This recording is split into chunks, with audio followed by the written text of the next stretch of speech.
This week, a listener is concerned with finances and wants to know when it's appropriate to ask her date about his. Does it go both ways? But first, how concerned should you be about being alone? How important is finding a partner? Welcome to the talking phase. Hello, and welcome to yet another exciting episode of the Talking Phase podcast. My name is Tom, and I am joined, as always, by the talented and beautiful Pam. Pam, before we get to your life, I'm going to tell you what's going on in mine. All right, I'm ready to hear it. Because I bet it's cold. So, just in case anyone wants to do all the math, we record these things just, I don't know, a few weeks in advance, sometimes depending on how far in advance we are. I'm going to see Sebastian Maniscalco tonight here in Salt Lake City. If you don't know who that is, well, you're clearly not up in the comic world, because Sebastian is one of the top 2 or 3 comics in the world today. Highly recommend him. I saw him in Atlanta last year. I have much better seats this time. Anyway, don't miss him if you get a chance. That's just my own little advertisement for Sebastian. And then it'll be way too late to celebrate this by the time this episode drops. But this Sunday, January 19th, so yes, we are recording far in advance, is National Popcorn Day. So Laura and I are going to see a movie. At AMC Theaters, you can get all-you-can-eat popcorn for 50% off. Cinemark, you bring your own bucket. Whatever you want to bring in, and they'll fill it up for $5. So it's too late, because when you're listening to this, it was like 3 weeks ago. But mark your calendars for next January 19th. It's a Monday next year, so you don't miss out. I swear to God, there are people right now thinking that we are working with them as advertisers. You just told everybody to go see this comedian. And when you said comic, I immediately thought it was a comic book. You guys were going to see something to do with a comic book, and then I realized that it's a comedian. And then as far as the popcorn, I don't know. It's not too soon for me, because I know what the actual date is. So maybe I'll go get some all-you-can-eat popcorn. But for you, you don't eat that much. So all-you-can-eat popcorn wouldn't seem to be a big draw to go to the movies, really. I will tell you, we're going to be going to a Cinemark, because it's not about the amount of popcorn. I'm going to go to see what buckets people bring. That's what I'm going for. That's really funny. All right. Think about like Let's Make a Deal, where people dress up like chickens and shit like that. I'm guessing that people are going to bring in all sorts of weird buckets. Now, I might be totally wrong, and people are going to just show up with shit. Probably. And I'm going to be They're probably going to buy the bucket and then maybe refill it and share it with a bunch of people. I don't know. I can't eat that much popcorn anyway. I'm going to bring one of those big old tubs with the rope handles. I can't wait. Take a picture of that. We'll need to post it. Take a picture. We'll post it on YouTube. What movie are you going to see? I don't know. Doesn't matter. Probably Wolfman. Yeah, that looks really, really good. Maybe I'll see if I can get somebody to go see that movie this week or this weekend. Yeah. Anyway, other than that, hey, everything's going great. Laura's awesome. World's great. So moving right along with that, Pam, you have a much more exciting life than I do. What's going on? I don't know that it's more exciting, but I think you're a really good advertisement for people who believe that a relationship will make them really happy. I feel like you're good marketing for that, because you have been happier since you moved to Utah and started hanging out with Laura than since I met you. So, whereas some of us are in the single camp and finding our joy in multitudes of other ways, wherever we can, crumbs on the street. You just probably wake up happy. What am I going to do with Laura today? But with that said, I will admit once and for all, and again, I'm admitting this way sooner from Nikki moving out than when this episode drops. She's actually only been out for, I'll say, 2 weeks this weekend. But yeah, it's not as bad as I thought. It's actually really peaceful. And of course, my kids listen to the podcast, or at least Nikki does. So I miss her immensely. But I've hung out with her quite a bit since she moved out. She pops over on a day when she works from home. Adam and Nikki come over once a week, and we make dinner together and watch. We're watching Squid Game. We're going to finish that, and then we're going to get into season 2 of Severance. So we're really excited about Severance. So it's really fun to see them. And I'm also enjoying like, there's no dishes in the sink and there's no noise, which sometimes is a little disconcerting, but at the same time, not terrible. And so, yeah, I have done a little bit more swiping lately because Uh-oh. I've gone to quite a few social events, but, there's nobody that I'm really feeling like, this is gonna go somewhere. So, I've done a little swiping here and there, and I'm talking to a couple people, which is one more than I usually ever talk to. Um, so I'm accidentally talking to 2 people, and I have plans with both of them, not at the same time, although that would be super convenient. But I have plans with one of them this weekend and one of them on Monday. And so, they're first dates and they are dating app, so they will probably not give me much to talk about on our next show, but tune in and I will let you know what, if anything, happens with either one of those dates. So that's my excitement. Wow. Yeah, it's I'm been not swiping, so that by the way, that's probably why I'm more happy. oh, Is right. because there's Well, no swiping involved. nobody forces me to swipe. So I have to take the credit where it's due, where I am no, I'm neither more or less happy whether I'm going on a date or not going on a date. So I think that's the right mindset to be in when you're on a dating app.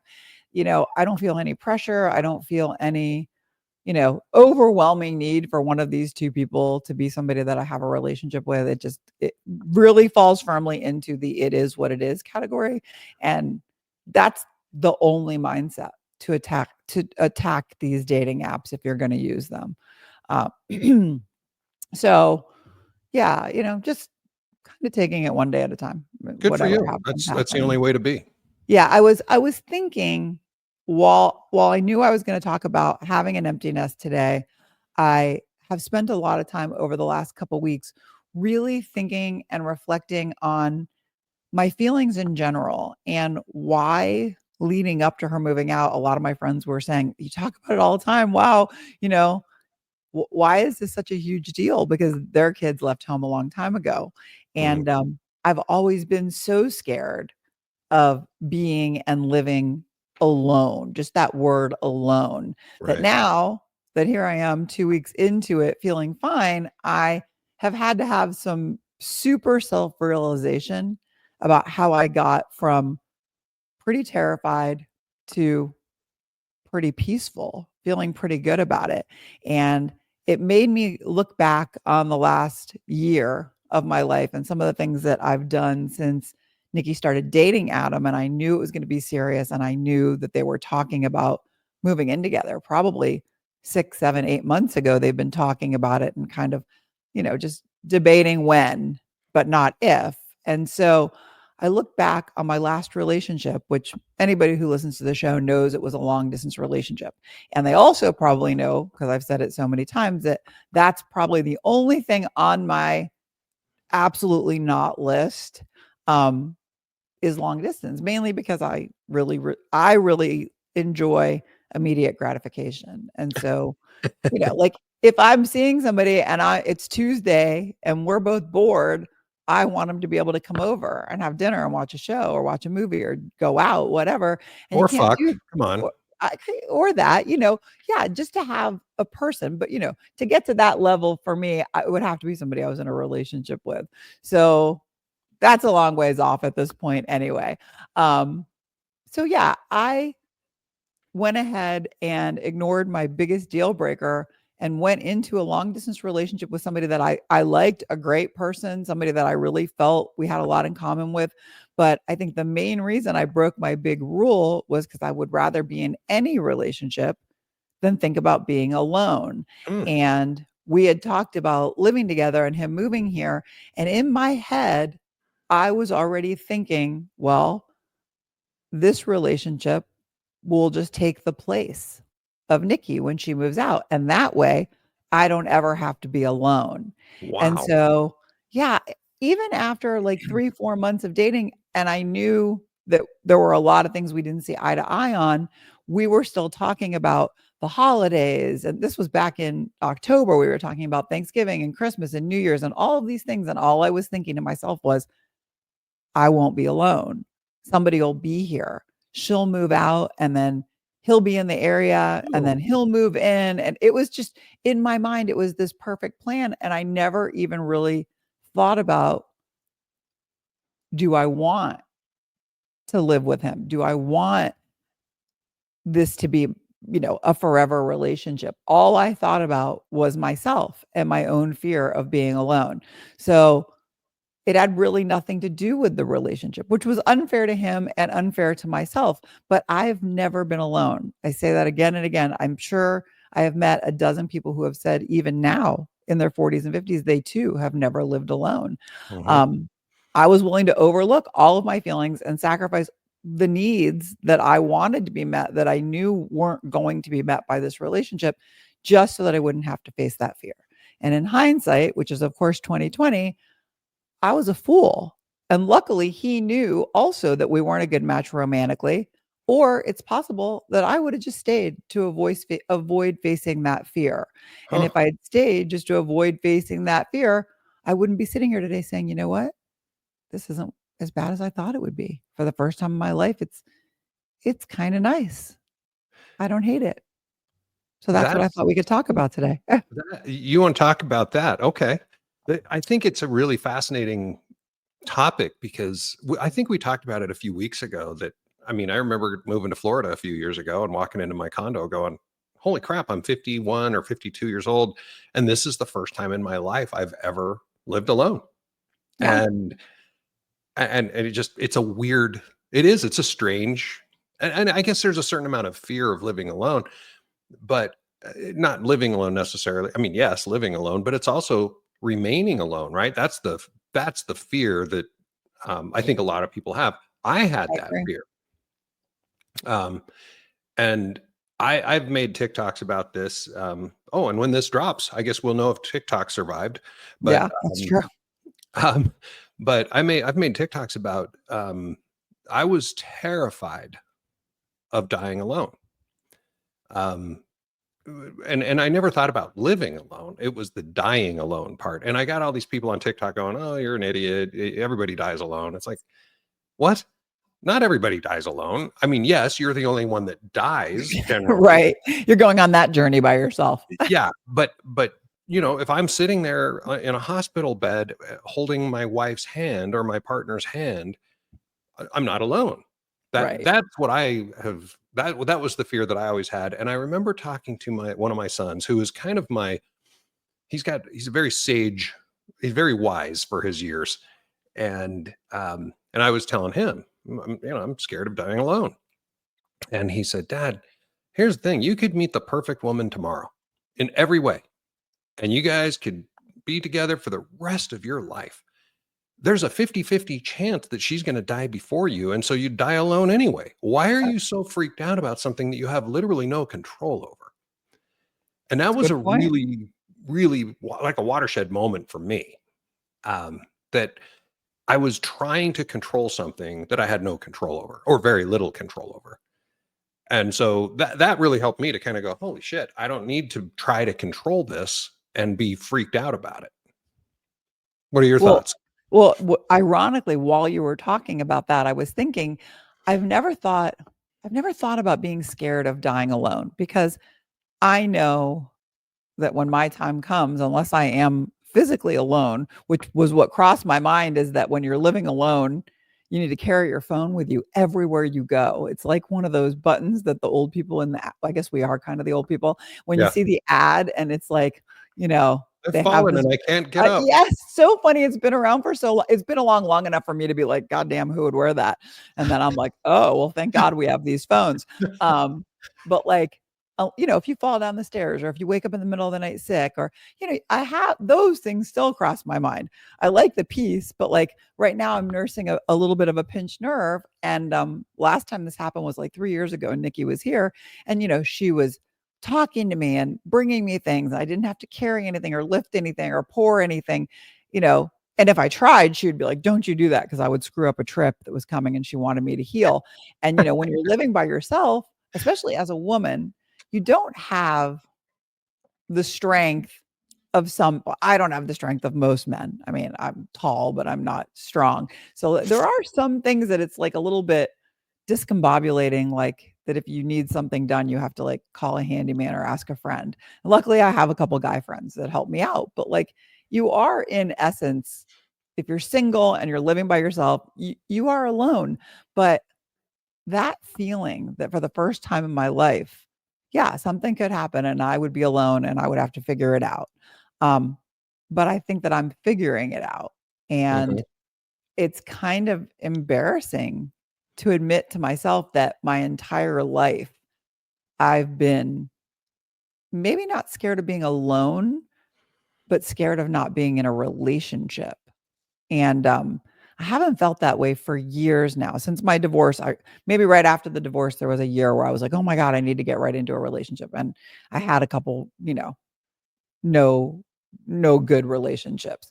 Um, but it's more just the idea of, is this what forever looks like? And then if it does, is that really a bad thing? Right. Because I'm really happy right now. My life is very full without a relationship. Well, we've talked about, you just mentioned like the first year after your divorce, you know, you were freaking out trying to find somebody. I had this conversation with one of my sons the other day because unfortunately, one of my boys ended a 9-year relationship the other day. They've been Yeah. dating since their sophomore year in high school and they've been Oof. living together for the last couple of years. I refer to her as my daughter-in-law. I love her to death, but they ended it a few days ago. And I mean, my heart hurts for him, but also for the rest of the family because we just Right. lost a family member too. Um, and I mean, it's been a tough week for everybody. But we were having this conversation because he's my son. So obviously, when I got divorced 5 years ago, we had a lot of long talks about this. And one of the things that I said to him was, um, take the time. And I gave him the same advice that I wish I've mentioned it here 100 times. I You wish have. I had taken the 12-month advice. Don't date for 12 months. And it's only been in the last couple of months that I've realized why. Which is stupid that it's taken me 5 years to figure out the reason behind it. And it's because, like you just said, this is the first time in your entire life you've ever lived alone. And I had never been alone. And so it's one of those things where you have to, in my opinion, take my advice or not, but if you've spent your entire life, especially your adult life, you've lived with somebody else, you've depended on them for certain things. Now all of a sudden you're on your own, and so there's a gap, there's a hole, there's something missing that you are accustomed to somebody else doing, filling, being, whatever. And so until you have filled that up on your own, you're literally looking for someone to complete you, which is stupid. That is a recipe for disaster. If you're not complete on your own, don't go looking. So it's like don't go shopping when you're hungry. That's Right. the same kind of a I've rule. heard that. Yeah.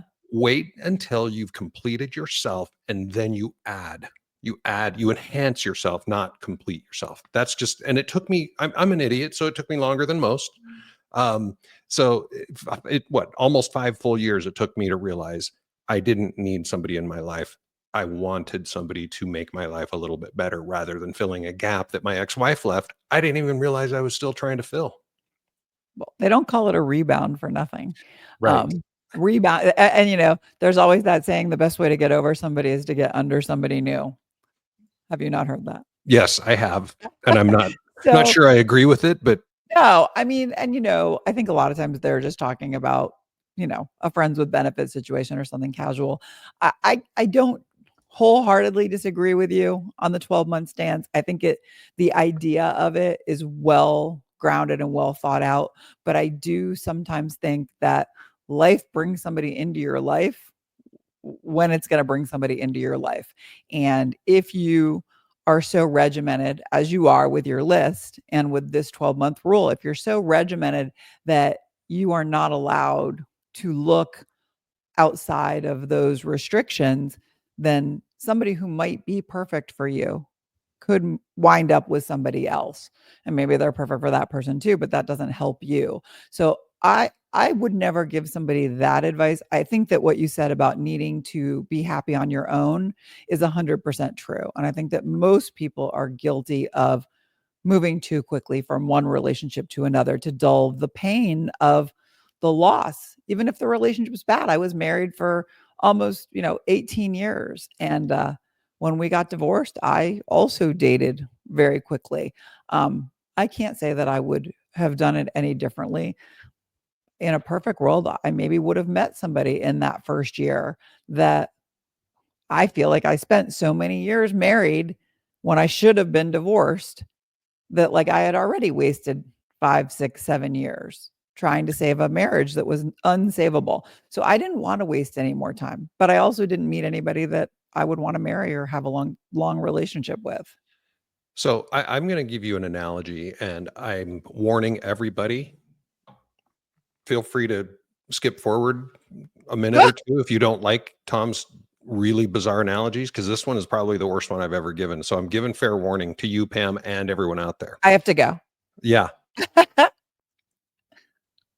To me, if you have not figured out that, if you haven't taken that time, and again, I'm saying a year, it might be 6 months for some, it might be 2 years for others. I'm saying a year, but if you haven't taken that time to fill the gap by yourself, and so even if you find that perfect person, you're still replacing someone. You're not adding, in my opinion.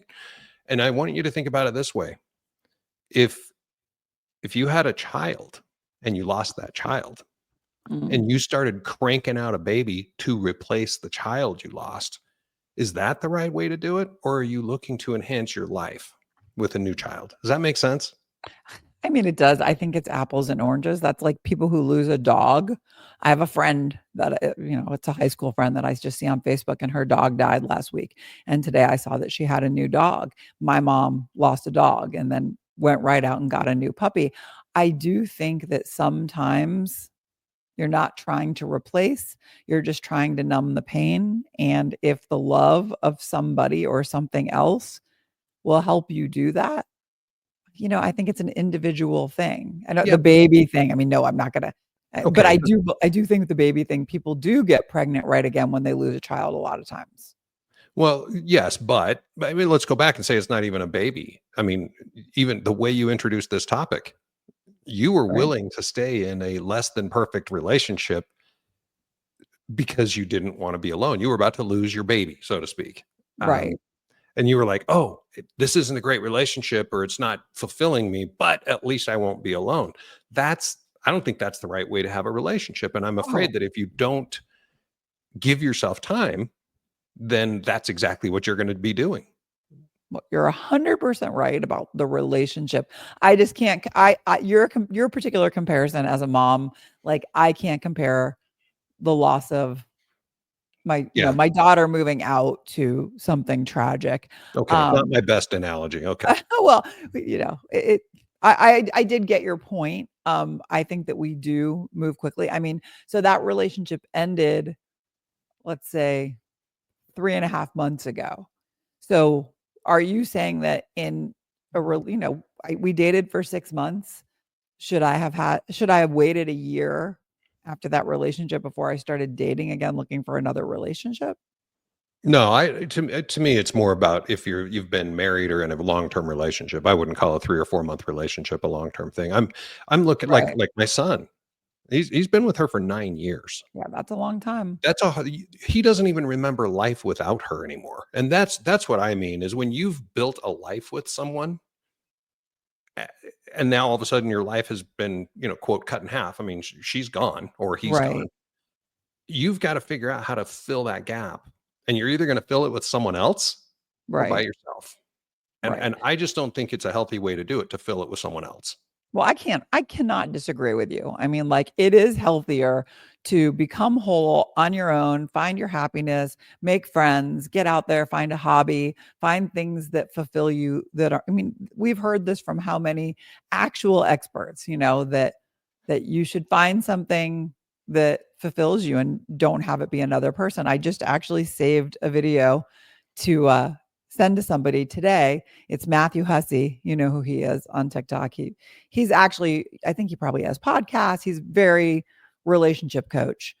You know Okay. him. He's very I'm sure I handsome, well recognize him. spoken. Anyway, he said in this video that he doesn't believe that it's important that you're fully healed Right. before I think I've I've sent seen you it. this video in the past. Mhm. So I completely agree with him. that sometimes the healing comes in the form of another relationship. Sometimes it comes in the form of an art class or a school or a job or a dog or your kids or whatever. But I'm a strong believer that in whatever helps you heal or helps you move on is what you should be doing or focusing on. You should never focus on finding a partner because, like I just said, if you're on a dating app or you're looking for somebody and you're desperate for that, what you're going to find is not something that you're going to want. I mean, it's just desperation never leads you to any place that is good. And that's, I hate to ever think of myself as desperate, and nobody who knows me would ever think of me that way. And even my ex wouldn't have thought of me as a desperate person. I hope I didn't come across as I was ever desperate for the relationship, but I leaned very heavily into something that was not right for me because of fear. And so it's very easy for me to tell people, don't do that, don't do what I did. But it's also understandable that so many people do that because we are scared of the unknown, no Sure. matter what it is. So I guess for me to close this out a little bit, I think that my final advice or the recap this, guys, being alone is okay. Don't be Mm, desperate. Don't be worried. It's fear of the unknown if you've never done it before. I get that. Lived it, been there. But right. literally millions or maybe even billions of people in the history of our earth have lived through it. And so can you. So it's not worth fucking up the rest of your life to avoid 6 months of discomfort. Right. Don't pick wrong, especially, and don't stay for the wrong reasons. I mean, I think that was my biggest takeaway was we probably knew in 3 months that Mhm. it wasn't there were already too many things that we did not see eye to eye on.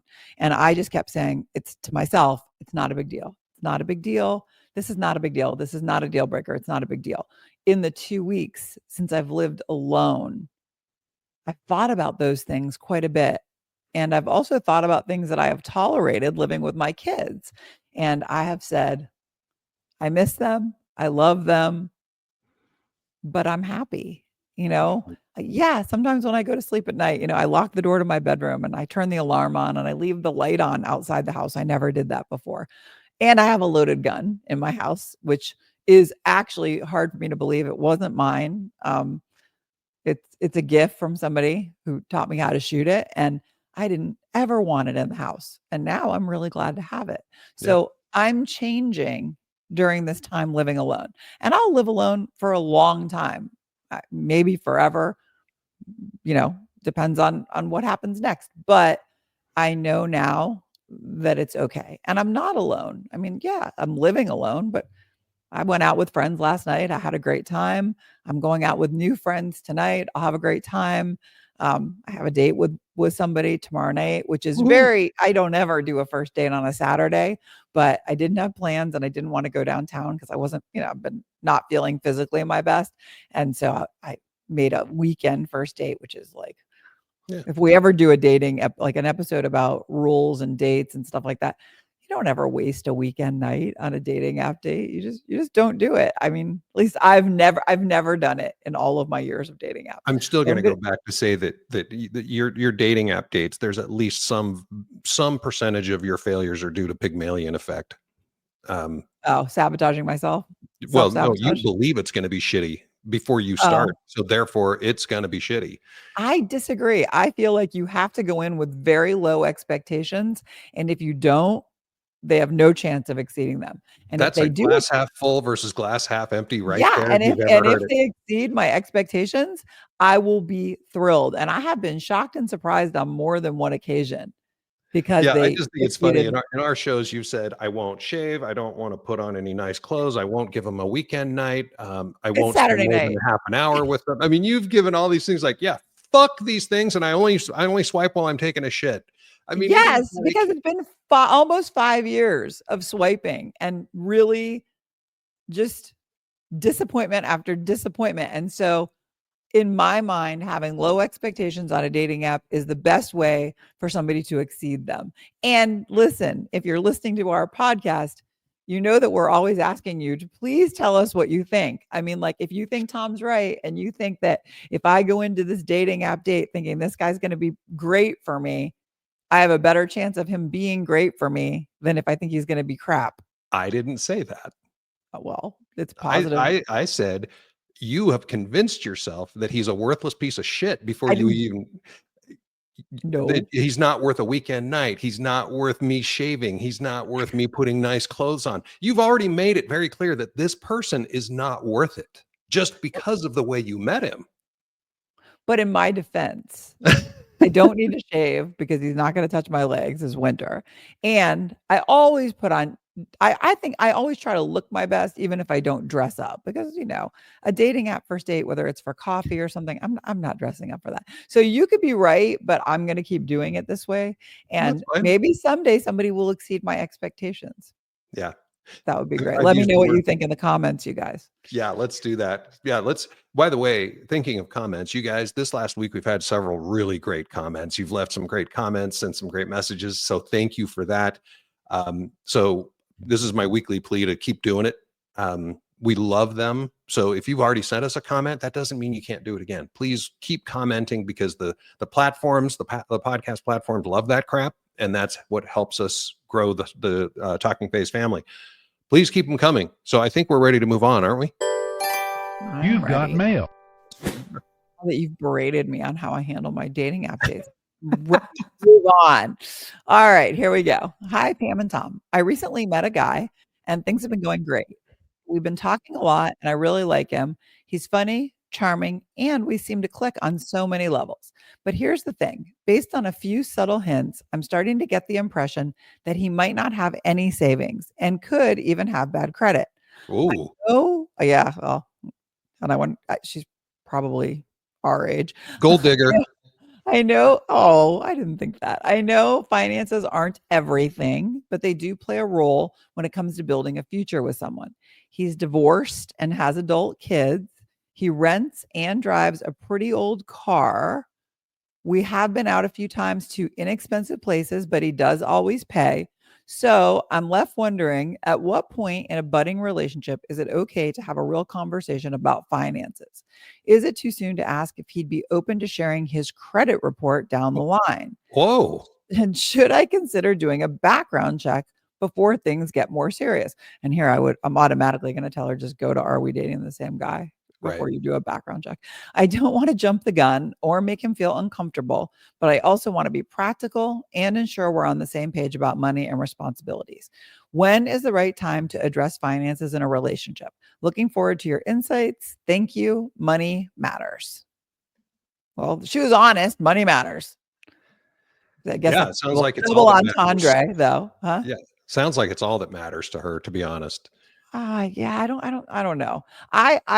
Giving her the benefit of the doubt, it sounds like she likes him, but before she wants to see a future with him, she wants to make sure that he's not irresponsible.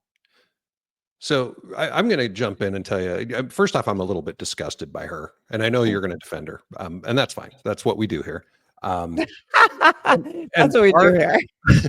part of the reason I'm disgusted and get full transparency, these last few years since my divorce have been very interesting because I started my own company. I spent literally every dollar I had minus my retirement. So basically, I exhausted my savings on that. I became a fucking truck driver. I mean, it's not like I've had a very financially successful 5-year period here. The last year or so has been great. So it's a rebuilding time. So other than, I mean, I've never been so poor in my life, to be honest with you. So over the last, well, not the last year, but the 4 years leading up to it. Until 6 weeks ago, I drove an old piece of shit, a 2008 Nissan Altima. And the only reason I'm not driving it anymore is because it fell apart and it was more expensive to fix it than it was worth. So I have a new car now. But other than the inexpensive date thing, she could have been describing me. And so, yeah, I'm a little defensive, but I am going to say this. Here's my answer. Her questions were basically, when is it okay to bring it up? My answer to her, when is it okay for him to ask you for your credit report? Yeah, When is it okay for him to run a background check on you? When is it okay for you to share your finances with him? And is whatever that answer is the answer for him as well. As soon as you're comfortable sharing yours, then go ahead and ask him for his. That's the way I see it. What are your thoughts? Well, I'll touch on that for sure. She does not sound like somebody who does not have her act together financially. Never know. So, I mean, like maybe someday dating apps, which obviously this is a dating app because if you meet somebody and you kind of already get to know them outside of a platform like that, I feel like you have a much better feel of where they work, what they do, what kind of money they make. That just comes up in casual conversations. Um, I feel like she's probably more than willing to do a background check and a credit check on herself for him. And he probably doesn't care one bit about those things because A, men don't have to worry as much when it comes to background checks for like a felony or a rape or things like that. You know, women were a little bit more vulnerable than men.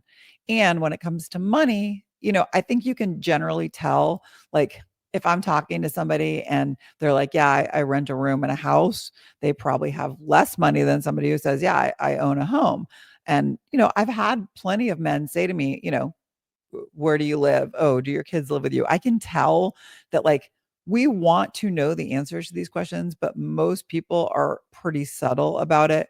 They're not going to come right out and ask unless they're, you know, if you're dating somebody for months and you're already exclusive, you've defined the relationship, I think that you should know where that person stands financially. I mean, it's a choice. If you're going to be in a long-term relationship, you should be able to make the choice of whether you're financially compatible. For me personally, I've never ever cared about somebody's finances. But if somebody is renting a room, I actually went on a date with somebody last year who went through a divorce, had little kids, and lived with his mom because he didn't have any money. And great guy, but like I'm past that point in my life. So it doesn't, I don't think that I'm a bad person for feeling that way, but I think we all have this line, this level that we're looking for comfort wise in our 40s and 50s, especially. Yeah, and I don't disagree. Of course, there's a line. I don't want to date a homeless woman. Um, Although there is some convenience to that because you can drop her off anywhere. She can move Um, in with you anytime yeah, and that's right. wants to. But the other thing to think about, and again, I'm going to get a lot of hate for this, and that's okay. The fact is, I see all over social media women talking all the time. I don't need a man. I'm an independent woman. I pay my own bills. Really? Wow! Congratulations. That's called being an adult. Can you imagine a dude making a TikTok to say I'm independent because I pay my bills? I made rent this month before I'm independent. It's like um, I, it's not, that's not the same thing, if that makes sense. And so for me, it's like you're sitting there saying, oh, well, she has her act together. Well, what does that mean? Does it mean she made rent, or does she have savings? Does she have great credit?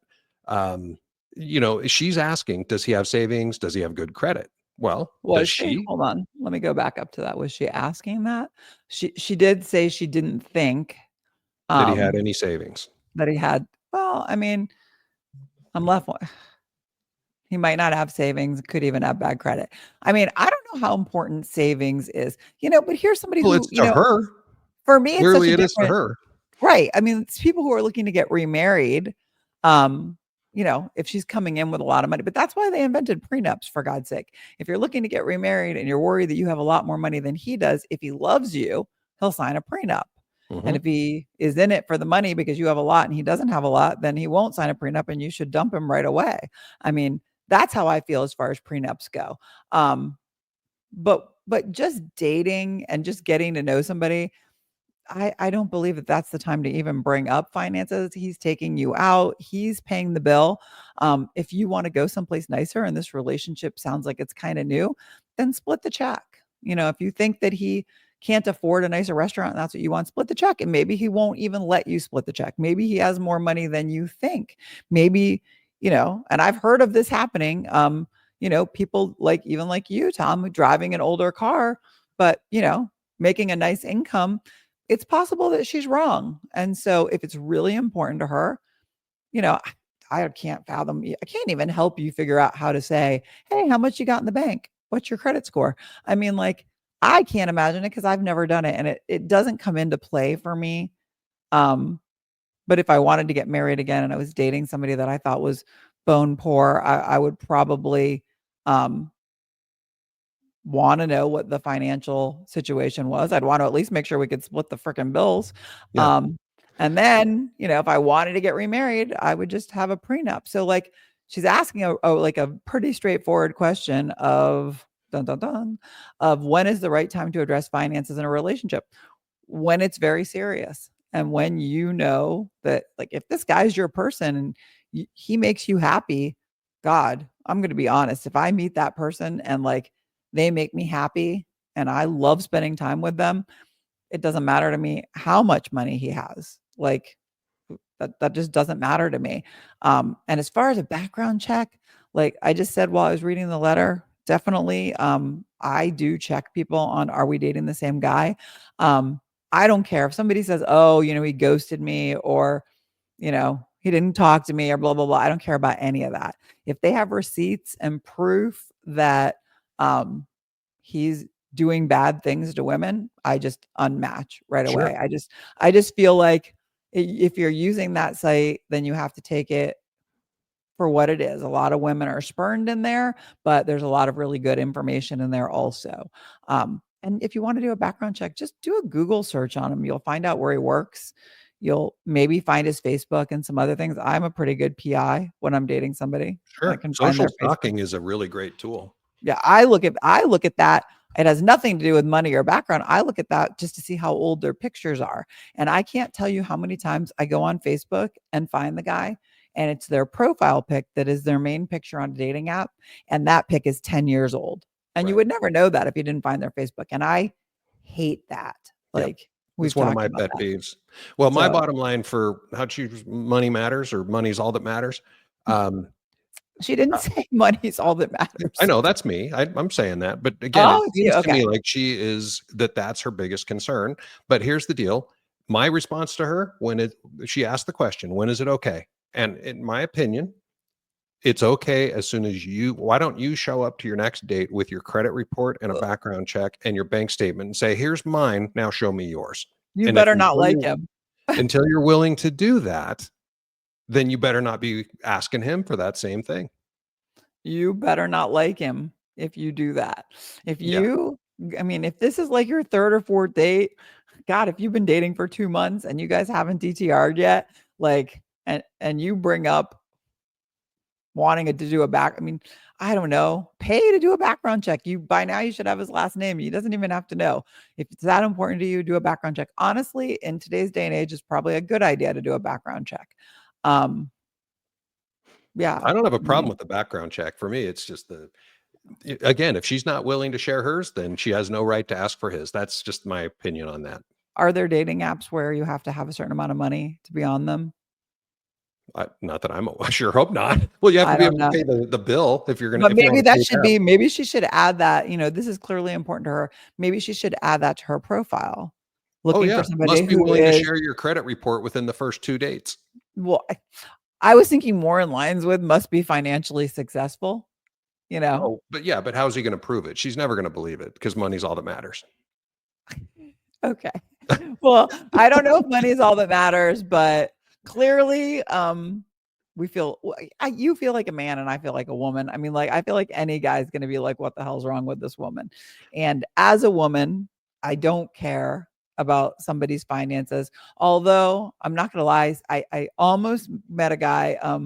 Last week I was talking to a guy. I guess I've been doing quite a bit of chatting. I was Yeah. talking to a guy and we took it off the dating app and we were texting and I, he was cute and, seemed nice and everything was going swimmingly. And, everybody's going to be really judgy about this. He, started talking about Elon Musk and how much he Oh. respects him. And that's fine. The guy's a billionaire.